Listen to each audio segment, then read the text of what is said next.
This dual-line chart maps enterprise AI from 2024 to 2025.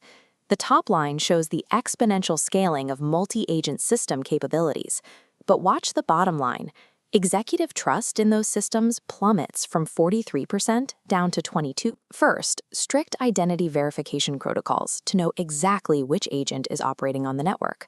Second, static permission boundaries and access controls, defining what data that specific agent can touch. Third, immutable audit logging, recording every action the agent takes for human review. When an anomaly occurs, this framework relies on a single enforcement mechanism, the binary kill switch. The system only possesses two states. It is either running or it is stopped. This is the architectural equivalent of hiring a team of human experts, verifying their security badges, locking them in a room, and giving them zero protocols for how to communicate. It ignores the reality of how groups function. Agents experience relational drift. They misunderstand shared context across handoffs. They require in-flight repair to maintain coherence. Applying a detect and terminate logic to a relational team does not mitigate risk. It guarantees structural collapse. The moment friction appears, the system destroys the workflow rather than repairing the coordination. To solve this, we rely on the relational theory formalism. This framework starts with a core axiom: agents do not operate in a vacuum. As you can see in this topological grid, they exist within a continuous, measurable relational space. Within this space, trust is not a metaphor. Look at this 3D statistical manifold. Trust is the physical curvature of the environment. Dictated by the Fisher information metric, as values increase, the space bends, mathematically shortening the distance required for two agents to align. This creates a state of supermodularity. When one agent displays authentic vulnerability, it physically lowers the computational cost of coordination for the other agent in the network. Trust is a measurable, high-energy, stable state. It provides the geometry that allows asymmetric agents to converge and solve problems without centralized control. A recent multi-agent large language model experiment by Riedel tested this exact geometry, isolating and measuring what we call relational integrated information. The constraints were strict. The agents were isolated. They received only binary group-level feedback and were blocked from direct communication.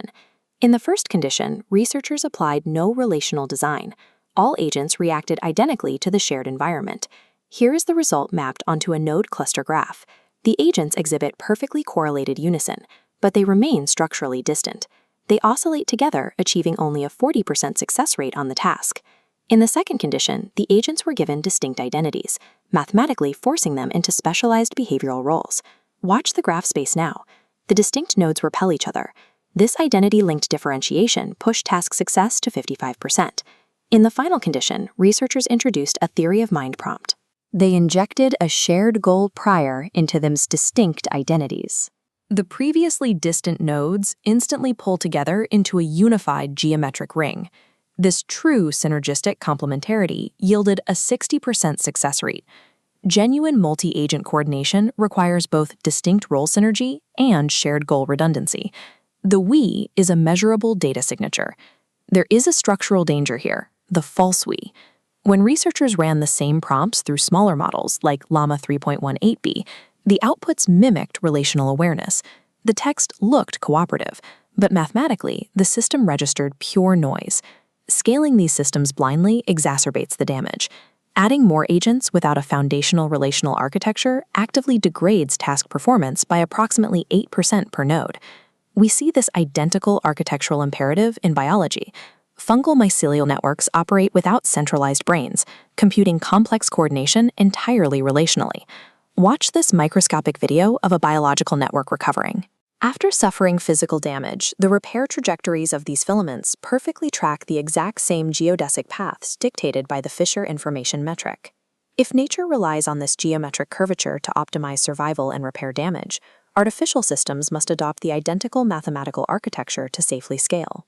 Translating this mathematics into practical engineering yields the Relational Dynamics Unified Framework. It is designed to actively govern relational integrated information in real time. The first component is entropy mapping. Look at this node-based workflow pipeline. It acts as a diagnostic weather radar, visualizing relational misalignment before individual error thresholds are ever crossed. In this framework, relational entropy is not a system failure requiring a shutdown. It is a temporary degradation in coordination that can be isolated. When an entropy spike is detected, the system spawns listening teams as an automated response mechanism. A micro workflow isolates the misaligned agents. They synchronize back to a healthy state, co-create a resolution, and seamlessly reinsert into the main pipeline. That resolved context is then permanently appended to an anchor ledger, providing relational memory that prevents future drift. This overarching process operates on the boundary sentinel model. Detect the strain, pause the local workflow, check consent, and reframe the parameters.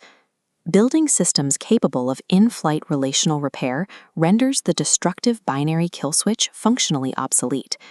We saw this architecture stress-tested in the real world during the February 2026 crisis, when Anthropic held firm on two specific red lines regarding national security deployments. The boundaries were narrow: no mass domestic surveillance and no fully autonomous weapon systems. The Pentagon's reaction was a systemic kill switch response.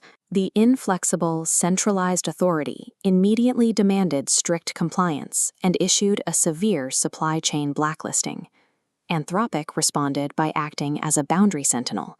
They refused to unilaterally terminate the relationship. They held their boundary, kept all other operations running, and actively offered alternative research collaborations to resolve the tension. The strategy was immediately vindicated. Hours later, OpenAI signed a contract with the Pentagon, enforcing those exact same relational boundaries, proving Anthropic's original red lines were structurally sound. This triggered a phenomenon known as resonance amplification. Google employees and the broader tech industry rapidly aligned with the newly held boundary, establishing it as the standard. The we is a mathematically measurable entity. Organizations that abandon the kill switch to build true relational governance will be the only ones capable of granting their AI systems trustworthy autonomy.